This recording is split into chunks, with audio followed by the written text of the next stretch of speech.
इस मौका पर मैं सलाम पेश करता हूँ कायदे अवाम शहीद जुल्फकार अली भुट्टो ने, जिसने इस मुल्क के गरीबों को आवाज दी, जबान दी।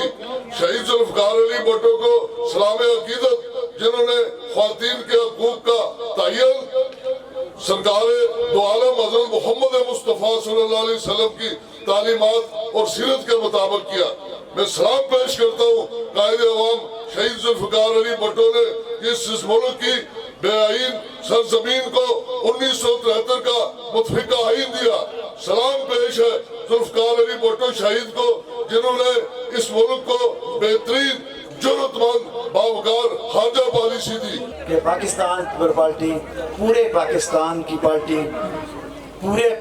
की पार्टी नजरियात के साथ जुड़ी हुई, वो कश्मीर हो या पाकिस्तान का कोई ऐसा हो, अपने वर्करों की आवाज़ पे लब्बैक कहती है, अपने वर्करों के दुख दर्द पे हमेशा लब्बैक कहते हुए हाजिर होती है, और उनके काम जो उनकी मुश्किलात होती हैं वो हल करने में इंशाअल्लाह अल्लाह के फजल व करम से कोशिश करते हैं कि मसाइल में कमी आ जाए। अगर मेरा कायद इस मुल्क के अंदर एटम बम की बुनियाद न रखता तो आज ये पाकिस्तान भी महफूज ना होता, और मेरे ख्याल में अगर पाकिस्तान महफूज ना होता तो फिर इस्लाम भी महफूज ना होता। आज आलम इस्लाम महफूज है और आपकी कायद की उस पर रखी हुई बुनियाद की वजह से, जिसको मुल्क एटम बम कहते हैं। आज अगर ईरान लड़ रहा है, मैं और अगर आप नहीं जानते तो उसके पीछे आपका मुल्क खड़ा है।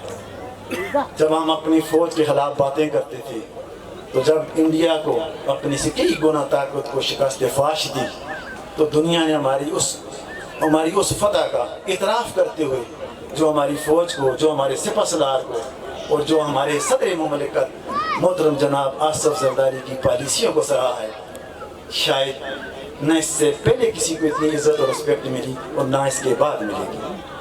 इस प्रोग्राम में जिन मसाइल की निशानदेही की, वो दूसरे प्रोग्राम जो आपके रोडों के मसाइल है, ये तो अतफाकिया लैंडस्लाइडिंग हो गई तो ये मसाइल बन गए। रोडों का आपके दरीना मसाइल है, आज के नहीं है। ये मसाइल हल करने के लिए हमें भी पता है कि ये बड़े मसाइल है। कुछ काम हमने किए यहाँ रोडों के, कुछ सफाई की होगी, कुछ नए रोड बनाए होंगे, कुछ कटिंग करके नए रोड बनाए होंगे, किसी को पुख्ता किया होगा, इसी इलाके में किए होंगे। आप बहन भाइयों के ही होंगे, कुछ रह भी गए होंगे क्योंकि हम इक़्तिदार में नहीं है। जिस तरह यहाँ असहाबा का जिक्र भी किया गया कि हज़रत उमर फारूक के दौर में उन्होंने ये कहा था कि अगर नहर फरार के किनारे अगर कुत्ता भी भूखा मर जाएगा तो इसकी जिम्मेदारी मेरी है। लेकिन इन कामों की जिम्मेदारी हमारी नहीं है, जिनको वोट दिए उनकी जिम्मेदारी है। ये सवालों से पूछा जाएगा।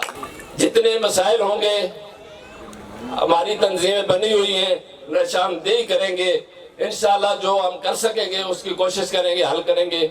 जो हमसे नहीं हो सकेंगे उनका बताएंगे इंशाल्लाह। अगर यहाँ से हमारा मेंबर पीपल पार्टी का जीत गया, इस हल्के से कोई भी हो पीपल पार्टी का, मैं आपसे वादा करके जाता हूँ आपके जितने मसाइल होंगे मैं अपने आप से करूँगा।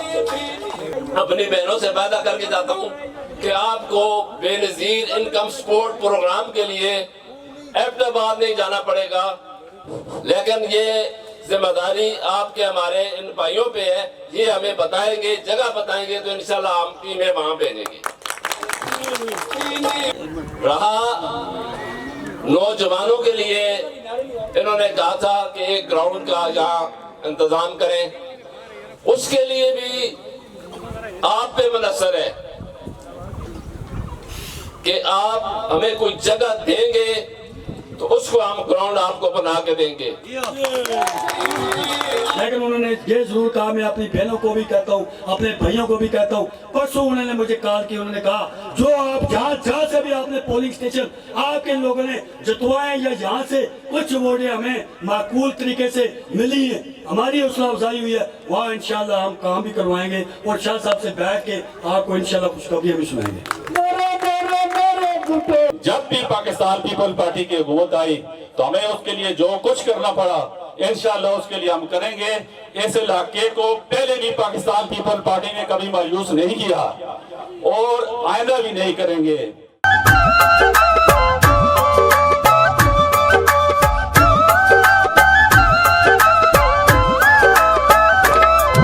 नजीर का बेटा है ये वजीर आजम होगा।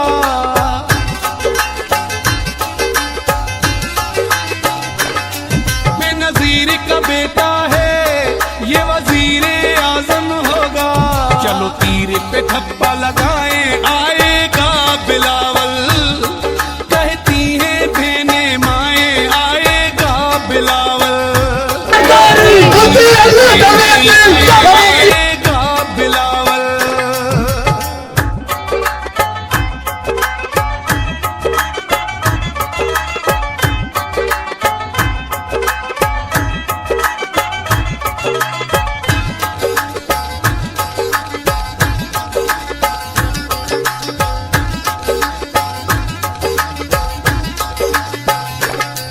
जरदारी जिंदाबाद, मेरा आसिफ जिंदाबाद।